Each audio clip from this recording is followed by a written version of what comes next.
The team that was once heralded as the NHL's next dynasty now finds themselves in a crossroads. But will the return of Gabriel Landeskog help bring the Avalanche back to the top of the mountain? This is the 2025-26 Deep Dive on the Colorado Avalanche. Hello and welcome to team number 10 on my preseason power rankings. We are talking about the Colorado Avalanche today, and Colorado is such a fascinating team to me because, like I said in the intro, they were really seen as like the next big thing when they won their Stanley Cup, right? Like everybody saw this young core that had a lot of runway, and ever since that Stanley Cup win, like the Avalanche really haven't been able to put together that many quality seasons or playoff runs, right? I mean, they've been a consistent playoff team. They're always discussed as one of the favorites in the NHL, and it just seems like every year since their cup win, they haven't been able to recreate that. And it's now been long enough, and obviously like the big trade of Mikko Rantanen last year, where it feels like the Avalanche are very vulnerable right now. And they're clearly still one of the better teams in the league. I have them 10th currently, but it does feel like the shine on what the Avalanche, what like the messaging around this team has started to disappear in a way. And I think as we've kind of moved further and further away from that Stanley Cup win, more people are starting to kind of pick up on the fact that maybe Colorado isn't this insane juggernaut that we had projected them to be after that championship. And there is a lot of significant holes on this lineup that really weren't present at that time either. And it'll be interesting to see kind of how that movement throughout this year affects them, because obviously they can't use the Gabriel Landeskog money anymore, right? He is now back in the lineup. And that's going to be an interesting wrinkle as well, right? Because that was salary that they had available to them that now has to be made up with Landeskog's play. And this is a guy who hasn't played in 2 years, right? In three years, really. And I'm really interested to see how he steps in, because it's clearly the biggest X factor on this team. But as we go through here, there's definitely some areas of this team that I absolutely love. Clearly, again, they're 10th in the NHL right now, in my opinion, for a reason. But there is also some legitimate questions that I have about this roster, and I do think that they are, a key injury away from everything here really, really falling apart for them. And they don't have the depth they used to, and I don't really think they have the stability even behind their two superstars to make up for a lot of the issues that could come up. Whereas like a couple years ago, even when they won the cup, right, like they had a clear, like they had depth behind Makar and McKinnon, and that depth isn't nearly as good as it was, when they won their Stanley Cup. But, we jump into the rankings here, and as I kind of begin this with a bit of doom and gloom, the team does look really good. I mean, I have them 6th in offense, 2nd in defense, 17th in goaltending, 10th in special teams, and 6th in coaching culture. And the coaching culture one, first of all, I think is just, still in the back of everybody from that Cup team still being here, and the fact this team is always, in contention to some extent. And I don't know how, long that ranking is going to stay that high. This was a team that 2 years ago probably would have been number 1 or 2 in the coaching culture section, or at least in that group probably 2-3 years ago. Now they're in 6th, and that's definitely there. The blue line I think is still really, really good, but it's getting that second rating is getting carried heavily by Cale Makar, and just the chemistry that they have around him. But again, I think the depth isn't what it used to be. And same with the offense, right? I think you have this offense is still very good. Martin Necas was a very good add, and he's looked, he looked very strong in his time in Colorado, but his contract's a question right now. Obviously, they have Nathan McKinnon, who's going to be, in the contention for the, best player in the world, if not number 1, in contention for number 2 in the world, if you really want to get into the McDavid argument. But again, depth is an issue there. And then, of course, in net, a full year of Mackenzie Blackwood, I think is definitely going to be a benefit. But again, he's a goalie that's been fairly unproven. He's put up decent numbers, but on teams where there really wasn't a ton of pressure. I'm intrigued to see what a full season of him in a place that has Stanley Cup aspirations is going to look like. But I do like what he is overall. They're pretty much a middle of the pack goaltending tandem in my mind. We jump to the management here, and I do have them as a playoff team. I think everybody at this point is going to be somebody that I see as a playoff team. But you can see by the ratings, this is a group that I still think is very good, but I do think has fell off a bit from where they were. Right, Jared Bednar I think went from being arguably one of the best coaches in the league to now he's a very solid head coach. But I think my perception of him has dropped over the last number of years. And same with Chris McFarland. He's somebody that obviously Joe Sakic stepped up to a bigger role, kind of upstairs, to allow them to keep him. And his moves have been fine. I don't think there's been anything extremely detrimental in my opinion. But he also hasn't went out and blown me away with some of his moves. Whereas I think when Joe Sakic was there was a lot more that I really, really liked that he did and a lot less that I didn't. Whereas Chris McFarland's just been good, but he hasn't really done anything yet that's, been oh my God, that was the best trade ever. Even the Rantanen deal was definitely a black spot on his resume because of how close they were in terms of money. But obviously they couldn't get anything done, so that is what it is at this point. But that's again just a blemish on his resume. Now I think the package he got back was fine, but if Martin Necas decides to leave, then it looks even worse. So things like that are looming around. But again, I don't think he's been egregious enough for me to say that he's a bad GM. But it's just there is definitely question marks that have come up. Over the last couple of years, especially last year, with this management team, and I think it's a bit weaker. I think the perception around them has gotten weaker compared to where it was, even a couple of years ago. If we look at their season last year, and Colorado was a very strong team. I mean, they finished 7th in the league in points percentage, 3rd in the division. They are in 3rd right now in the Central for me, with Winnipeg and Dallas being ahead of them in my preseason power rankings. So that, I don't think there's much of a drop-off from where they ended the season last year. Obviously, they finished 7th. I have them 10th, so take that with what you will. Their numbers kind of across the board here were pretty good. I mean, 4th in expected goals for.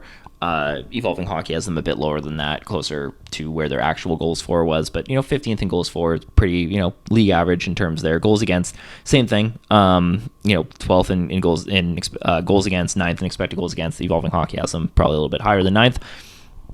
But goal share, they were 11th. Expected goal share, they were 6th. Their power play and penalty kill were both very good, 9th and 12th. Their power play expected numbers were actually not great, but when you have Nathan MacKinnon and Cale Makar in your power play, it doesn't worry me as much as it would for another team that maybe doesn't have 2 generational players on it. But overall, the team I think performed good enough for what they were expected to do. But I don't know if these numbers scream Stanley Cup champion to me. And I also don't know if the depth on this team is good enough, in case there is an injury. Cale Makar's had, a bit of an injury history. And that would be a big loss, obviously, at this point. Now, it's not, I don't think it's as bad as the Devils are in terms of, banking on an injury, but it's something to consider, right? There's definitely some external factors that could definitely play a factor here. And, overall, I think Colorado's got a very good foundation, but I don't know, what the cap is on it based on, the numbers they put up here. Now, I think this is a team that can outscore their expected numbers, at least offensively. They didn't last year, clearly. But, it's something that I'm not insanely worried about as a team. And, defensively, they've been pretty solid. And jumping into this offense now, it's obviously led by Nathan MacKinnon, who is, arguably the best player in the world and one of the best offensive players in the league for sure. But the core around him is fascinating. And of course, the biggest name here is Gabriel Landeskog. Now, Gabriel Landeskog's rating, I basically took what his numbers were the last time he played and then regressed it down based on his age and the fact that he hasn't played in 2 years. So his rating is probably lower than he'll end up looking, but it's impossible for me to grade him accurately after missing 2 seasons of hockey. Like it just is. So like this is somebody that wasn't supposed to play at all, ever again probably. And obviously, he's back, and it was a really cool moment seeing him come back and play in the playoffs. So that's not like it. Take those ratings with a grain of salt. It's it's impossible to rank what Gabriel Landeskog is going to look like. It's going to be the same story for Johnson Taves when we get to the Jets. But aside from that, Artturi Lehkonen is still a very, very strong secondary option here. Still somebody that I really love as a player. They obviously brought back Brock Nelson, who I'm not the biggest fan of, but as a second line center, there's definitely worse options they could have there.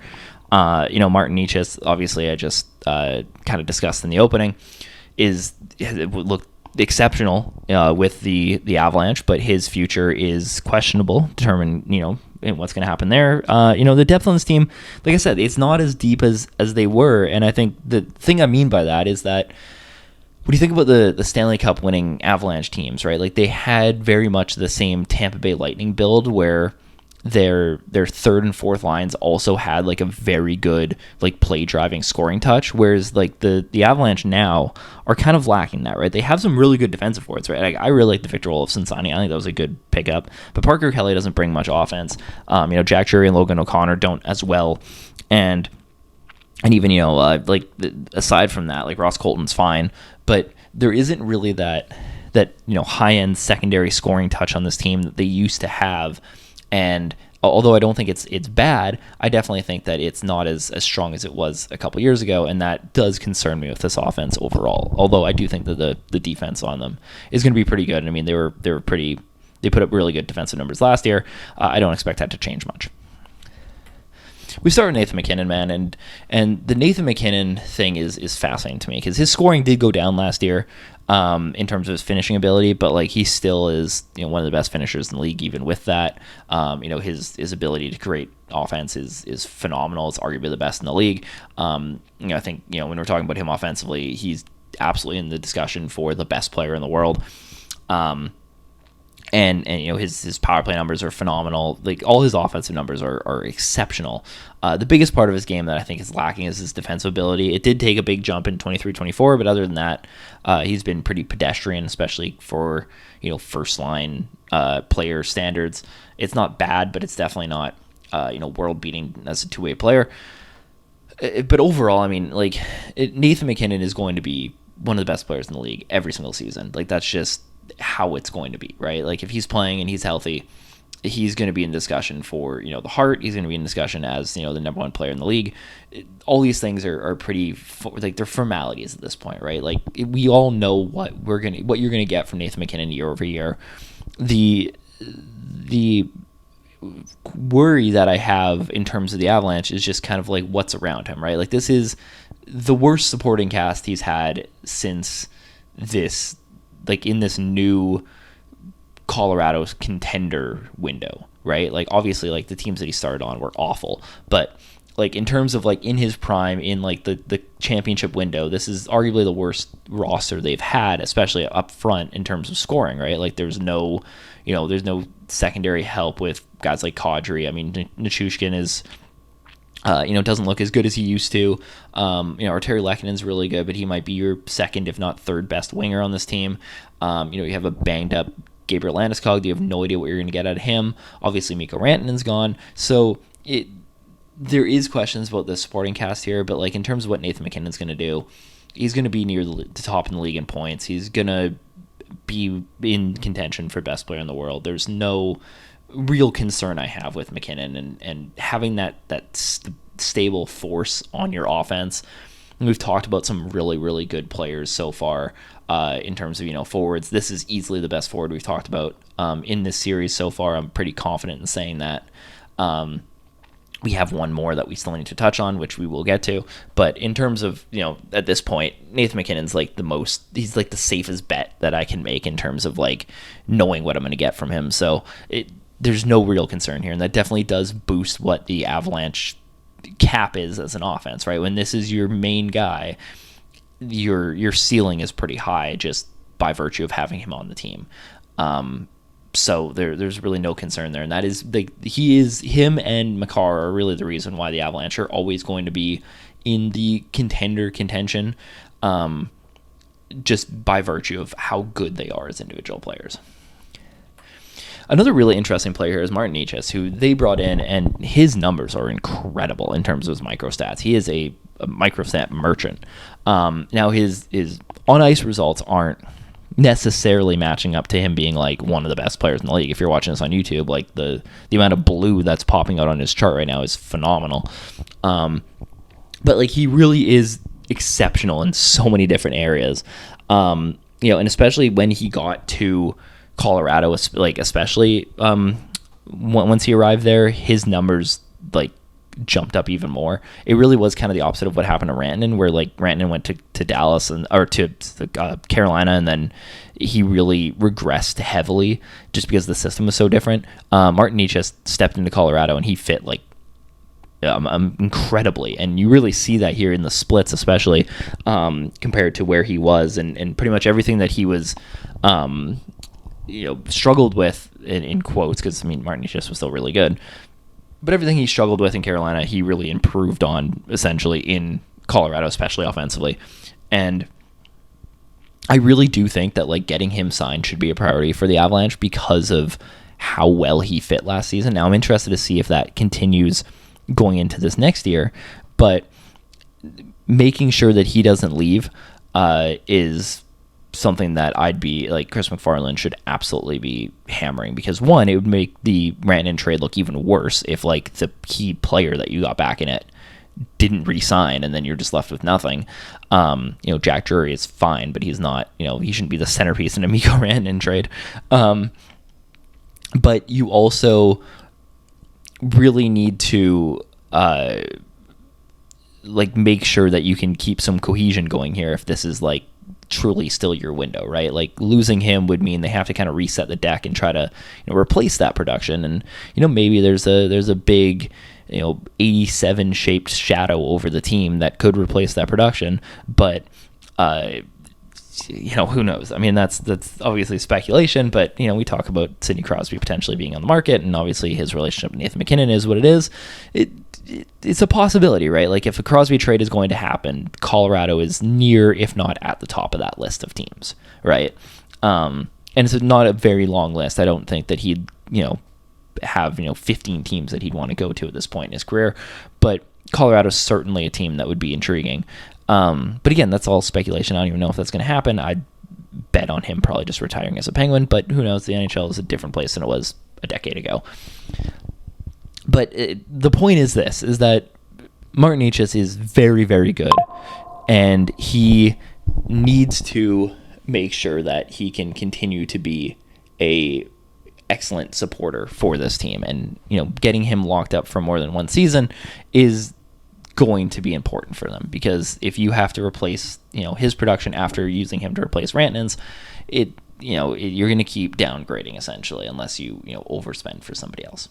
Gabriel Landeskog is a fascinating piece. Now, the numbers that we're looking at, if you're watching on YouTube here, from the 21-22 season, which was his last season of play. We are heading into the 25-26 season, which is a long time for these numbers to be relevant. I'd say that they probably aren't really relevant, but I wasn't just going to throw up a picture of Gabriel Landeskog's face, because that would have been just as relevant probably.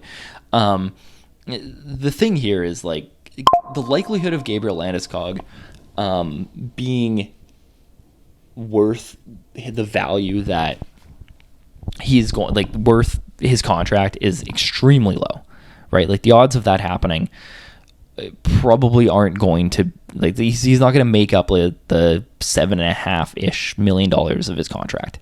It's unlikely. If he does, that's great, right? But what Gabriel Landeskog needs to be is a great second line winger, right? Like that's a successful Gabriel Landeskog, if he can come in and be a competent, second liner for this team. And I think that's very possible, right? Like in the playoffs, he looked like a competent second liner. So that in that sense, I do think that he is in a good spot for the expectations that are set here. If he can continue to build on that, then that's great. But I think expecting him to come in here and just be like the same Gabriel Landeskog that he was in 21-22 is unrealistic and unfair to him, right? The fact that he's playing at all is exceptional. But I don't know what the ceiling is on him. And if he does do anything more than be, a good second liner, then that is absolutely a win for the Avalanche. And even if he gets to that point, I think you got to be pretty happy because, again, this is a guy that wasn't supposed to play at all. And I think just having him in the room day to day is going to be a morale boost for this team. And I do think that, like, as much as I don't like he's a great locker room guy and that helps teams win, it's true, it does. But I think it gets overstated in a lot of senses. But I do think that having Gabriel Landeskog back in the room every day working with this team is going to help them potentially win more hockey games. Arturi Lehkonen is another player that he's one of my guys. Like, Arturi Lehkonen is absolutely one of my guys. The $4.5 million deal for 2 more years is exceptional. You talk about a Swiss Army knife player, somebody you can just throw all around your lineup. That is what Lehkonen is. And I feel like he was loved in a sense in Montreal, but never got the recognition that he really deserved as, a top. He can be like a true top 6 forward, and now in Colorado, he's absolutely getting that, and his numbers have reflected that. Like he's improved his numbers heading in the prime of his career, which isn't, the most normal thing to happen for somebody who's a middle 6 winger, to develop into a top 6 winger at this point, and a really, really effective top 6 winger. Now he's somebody that isn't going to get a ton of shine because he doesn't score a ton of goals. His point totals don't reflect being a true like first line winger, but like in terms of his play driving and his defensive abilities and just being an elite 2-way winger, Arturi Lehkonen is like one of the best in the league at that. And it was a home run trade for the Avalanche when it happened, and especially like looking at what that trade looks like for the Canadians now, it looks even better, obviously. Although, Alex Carrier is somebody that I like, who I talked about in the Canadians video, but, Arturi Lehkonen's not even close in terms of the value that he brings to the Avalanche and what he's able to do for this team. And he really has kind of replaced the Valeri Nichushkin production, because Nichushkin has taken a bit of a drop off, who we're going to talk about in a second. So, having Lehkonen kind of step up and be that elite 2-way, blue chart boy, if you want to put it that way, in a classic analytic term, Arturi Lehkonen has really stepped up into that role.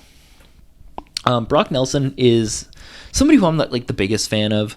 I think that his production last year was a bit of an anomaly in terms of the numbers that he put up. It really was like an outlier season in terms of, especially in terms of like his expected numbers. They really, really took a jump, especially in New York. And I'm curious to see. I'm just realizing now the chart I have on YouTube is from 21-22. That is fantastic podcast editing by me. I'll see if I can throw up a picture in there at some point in the post-production, but that's on me. So disregard the numbers that are on the screen. They are not this good for Brock Nelson. But in post, I'll see if I can throw up a picture in there instead. But him overall, as a second line center, like, he's fine. I think it's serviceable. I didn't like the contract when they signed it. But again, like, there really wasn't a ton out there for second line centers. So like the Avalanche were in a situation where it was Brock Nelson, or you maybe throw a bunch of money at Mikael Granlund, or you just, run with Charlie Coyle, who was on the team at the time. And none of those options were better than Brock Nelson. So like, as much as I don't love Nelson, there wasn't really anything else they could have done. So in that sense, I can't really rip on the decision. Overall, he's gonna bring stability to the 2C spot, which is something they really haven't had since Nazem Kadri left. And I don't think that he's as good as what Nazem Kadri was able to do, but the stability there will be good, and especially if you can get some production out of Landeskog and you can get some production out of Nichushkin, you really have like a competent really high floor second line. And I think that's kind of what you need, especially with how dynamic the first line is going to be. having that kind of stability on the second line is fine. So I don't hate it. But he's just not my favorite add to this team. I think they gave up a bit for him, a bit more than I would have at the deadline, and they paid him a bit more than I would have in free agency. But again, there wasn't a whole lot of options available, so the market for a second line center was pretty high. Valeri Nichushkin is a fascinating player because, you talk a couple years ago when this team was winning, a Stanley Cup. Valeri Nichushkin was beloved by the analytics community. He was the guy. This was the beacon of hope that we all wrapped our arms around and rode into the sunset. And he's still putting up decent numbers, but his production has definitely dropped off. And now some of that is due to the off ice stuff with him not being on the team for a bit. So I get it. But at the same time, those are still factors that were around. And could have contributed to the drop off numbers, but he's still a very effective player. The biggest thing that I am concerned with is just his defensive ability dropping off. His retrievals and breakouts were something that were so important to him. And made him so intriguing as a player and so impactful. And they really have taken a drop off. I mean, his retrievals and exits are bad at this point. I'm pretty confident in saying that. His own entries are still solid enough, but he's not the player that can just start rushes from his own zone anymore. And that was really Nichushkin's number one quality as an offensive, driver. And not having that anymore does hurt his overall value. He's still a useful second liner. I still believe that, but in terms of him being this generational undervalued player, those days are kind of over for him. I think people at this point know what Nichushkin is. They understand what he was, especially in the glory days of the Avalanche. But at this point, he's a good second liner. But I think him losing his number one trait. Now I don't really know what the full reason for that is. Maybe it's just scheming. It could just be him being on and off for a bit. All those things could be factors for him. But I definitely think that this is something to watch for here. And if he can kind of get some of that game back, then that'll easily help the Avalanche be far more effective as an offense. Victor Olofsson they signed recently, and I posted my story about how excited I was that this deal was done. One, because it was to a team that I hadn't talked about yet at the time, but also because I just really like Victor Olofsson, and I think he's a good fit for this team. His offensive numbers haven't been great the last couple years, but his defensive numbers have taken a skyrocket, especially last season. He really, really improved defensively and looked extremely sharp in Vegas, especially. And I do think that Colorado's system is similar enough that you'll see similar results for him, and I actually think that his offensive numbers could potentially bounce back, especially if his finishing continues to stay stable. Victor Olofsson could be a really, really nice secondary scoring option here, or your tertiary scoring option, on the third line for the Avalanche, and he could really kind of be that two-way light player that I was talking about them kind of lacking in the opening. And, again, speculation. Who knows that's going to happen. His play driving has been abysmal the last 3 seasons, so I'm not banking on that happening. But if you can get it up to, mediocre level and keep the defense, playing fairly high, then, yeah, Victor Olofsson's value jumps up even more. Even if that doesn't happen as a finisher and as a defensive player, he still brings a ton of value in terms of those things. So either way, I think that it's basically house money for the Avalanche in what they get out of him, because the ceiling is or the floor is pretty well known for what Olofsson can be, and the ceiling can be exceptionally higher if you can improve that play driving a little bit. Jack Drury and Logan O'Connor, who I'm going to talk about next, are both fairly similar players. They're both just really, really low event guys. Now, Jack Drury, I still think has a lot of potential. I think that the offense has shown up in flashes, and I really liked what I saw in those flashes. But it's just a matter of getting the scoring up. But even if you can get the play driving and the playmaking up, that will be useful. And I do think that pairing him with a player like Victor Olofsson can actually be very beneficial to his playmaking because of how good of a finisher Victor Olofsson's been.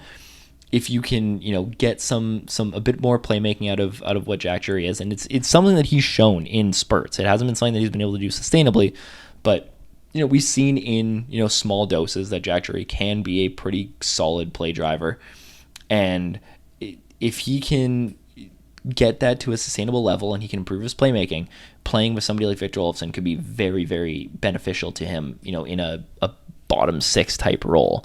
And if those things don't happen, he's still a very good, low event player defensively. If those don't come to fruition. Now his defensive numbers did take a dip last season, so it'll be interesting to see if that bounces back a little bit. But some of that could have just been the scenery change and just everything involved in the trade, especially for a young player. It's a bit more of an adjustment period than it is for a veteran. So I'm not reading a ton into that, but I do like Jack Drury. I think that he gets undervalued, especially by the data. I think that there's still a lot of meat on the bone there, in a bottom six type role. And same thing with Logan O'Connor, right? I can say the same thing there. And Logan O'Connor is somebody that I've loved for a while. I did a deep dive post on him, years ago before his breakout, quote unquote breakout as a, everyday NHL player. So go look that up on NBA Hockey on Instagram, link in the description. But same idea here. Like Logan O'Connor is somebody who has shown flashes of having, a bit more dynamic offense, but at the end of the day, he's going to be a low event defensive first player. It's not going to allow a ton to happen. His zone exits are actually still really good, and his penalty kill numbers are fantastic. So overall, like as a fourth liner, it's kind of what you want. Again, especially when you have, the dynamicness of the top six that we just went over, having players that can just kind of be low event, throw them over the boards, and know what's going to happen. Logan O'Connor adds value in that sense. But I do think that there is some type untapped offensive potential here if they can dig it out of him. But I don't think it's much at this point, especially, at 29 years old. I don't think there's a ton of leeway there. I'd probably be focusing more on getting it out of Jack Drury. This blue line, like I said, again, like I think it's a really strong blue line, but it's strong because of Cale Makar, right? Like it's very, very exceptionally good because of what Cale Makar is. And Devin Taves is also very good, but Devin Taves has taken a bit of a step back from where he was, a couple years ago, where I thought he was like also at, a first line, a number one defenseman level. I don't know if he's there anymore. I think he's very good as a number two.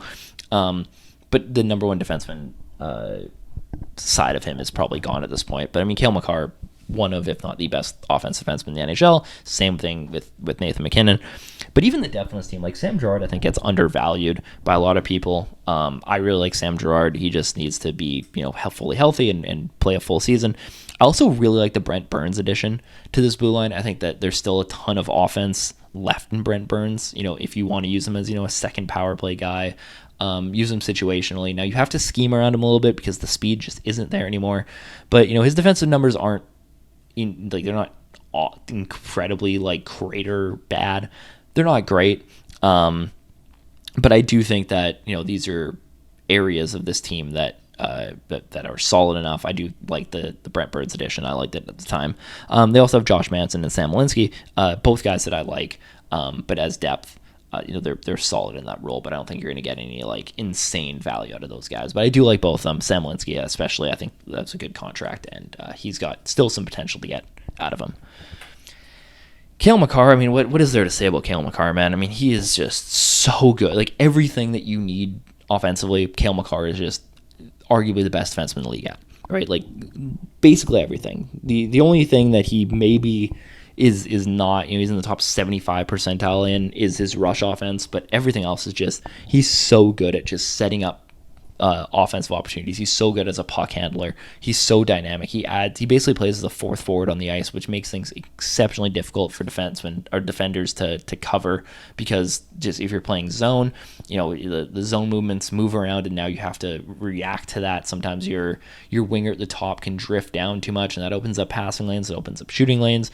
If you're playing man-to-man, then, the winger that's on him is going to have a hard time falling around the ice because he's so fast and so shifty. And he's usually playing with Nathan MacKinnon, who's also, exceptional as an offensive player.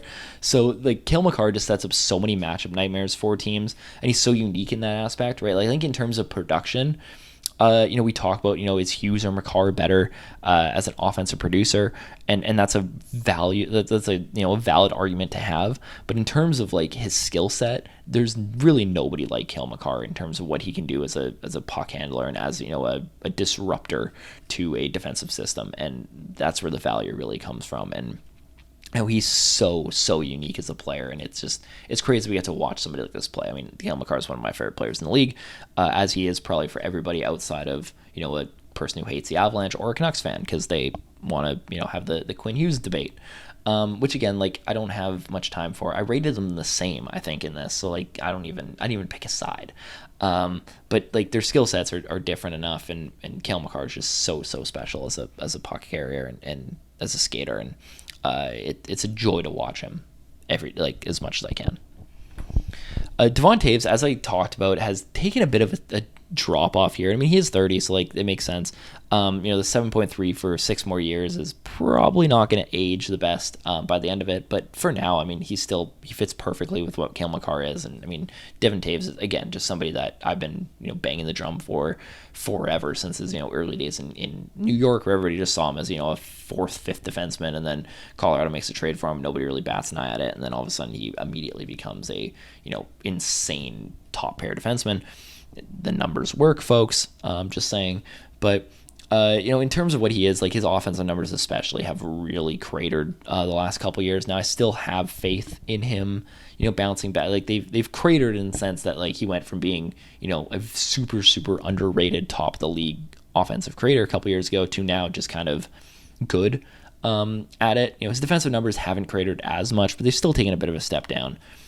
His special teams numbers aren't very good, but again, you add Brent Burns, who I assume is going to be quarterback in the second power play. You kind of don't need Devon Toews to do that anymore, which is another reason why I like the move. But he's still a very, very useful first pair defenseman.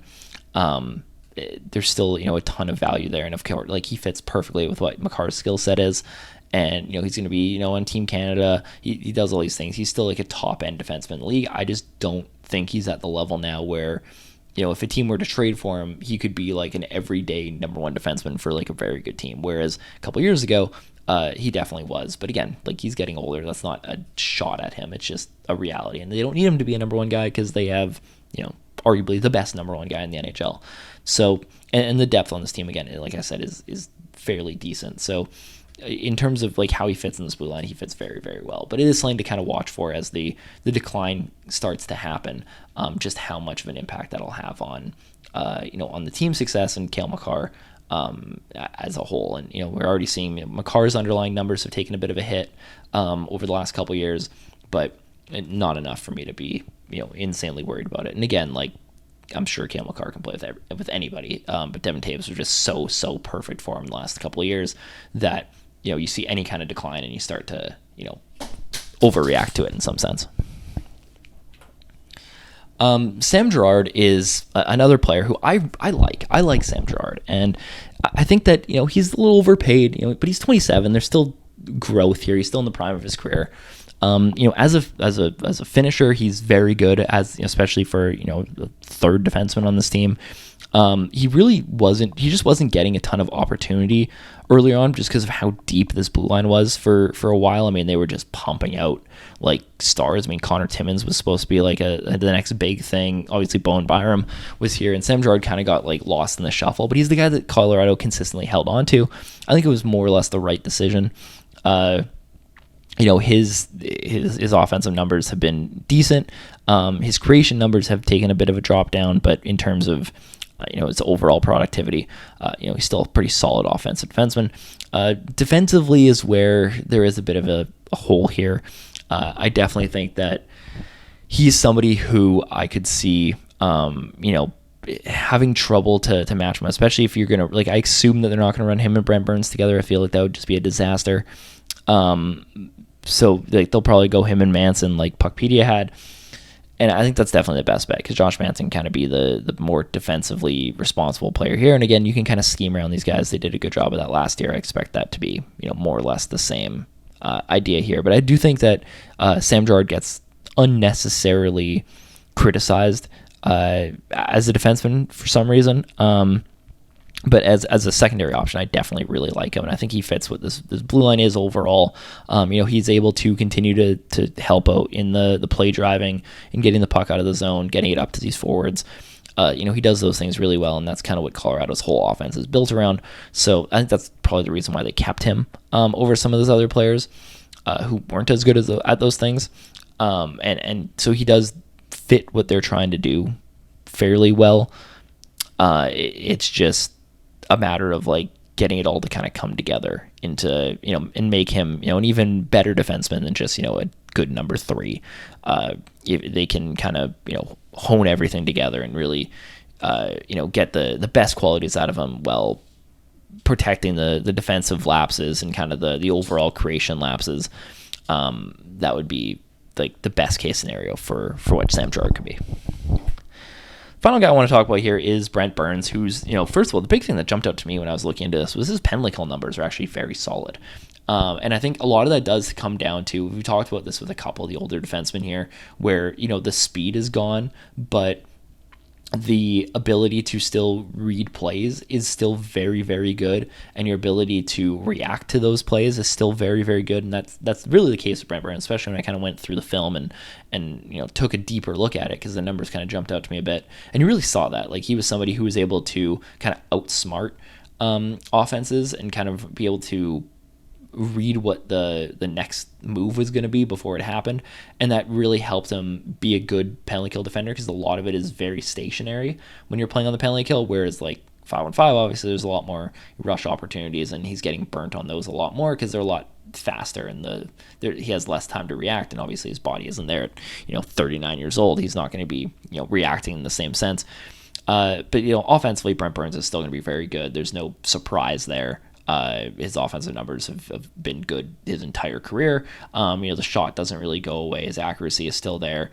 His creativity with the puck is still there. But again, the speed is definitely the biggest concern that I have. But if you're running him as a 6th defenseman, somebody to run the second power play unit, maybe be a penalty killer, I think Brent Burns' usefulness will be pretty high for what they're going to get out of him in Colorado. In net, Mackenzie Blackwood and Scott Wedgwood, the wood tandem that they got going here, I think it's a solid tandem. Now, Mackenzie Blackwood, I think I'm, less excited on than a lot of people are. And I like Mackenzie Blackwood. I think his, resurgence in San Jose was exceptional. But I do have some concerns about the long-term health there, in terms of his like productivity, not necessarily like his actual physical health, but like the health in terms of like the longevity of it. And Scott Wedgwood, first of all, as a backup, he's been a solid backup. I can't, he's been, good as a backup, so I can't criticize that too much or really rip on it. I think that he's fine for that role. And I do think Scott Wedgwood is like a good starter, but I do have him kind of in that, 84, 85 overall tier. So you can kind of go through the other videos and see what other goalies I have in that group. And his production has gone up year over year, which is a great sign for the Avalanche. And he is 27, so that's also a good sign. But I do, because of how low the floor was when he began in San Jose, I don't know what the full ceiling is on him because of like how inconsistent he was for like the first part of his career. But as he's kind of developed into a goalie here, I think the time in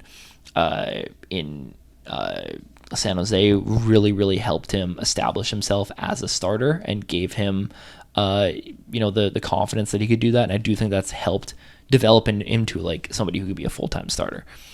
I need to see it play out on a contending team where there is more pressure before I can fully like buy into the Mackenzie Blackwood hype. Although I do like him, I need to see it for another year here before I can fully like put him into that top tier of goaltender. But I do like him. It's not, the rating isn't like a hatred thing or like me think that he's bad. I need to see, like, goalies are just so weird that like him in a new environment for a full season might hurt him as much as it could help him.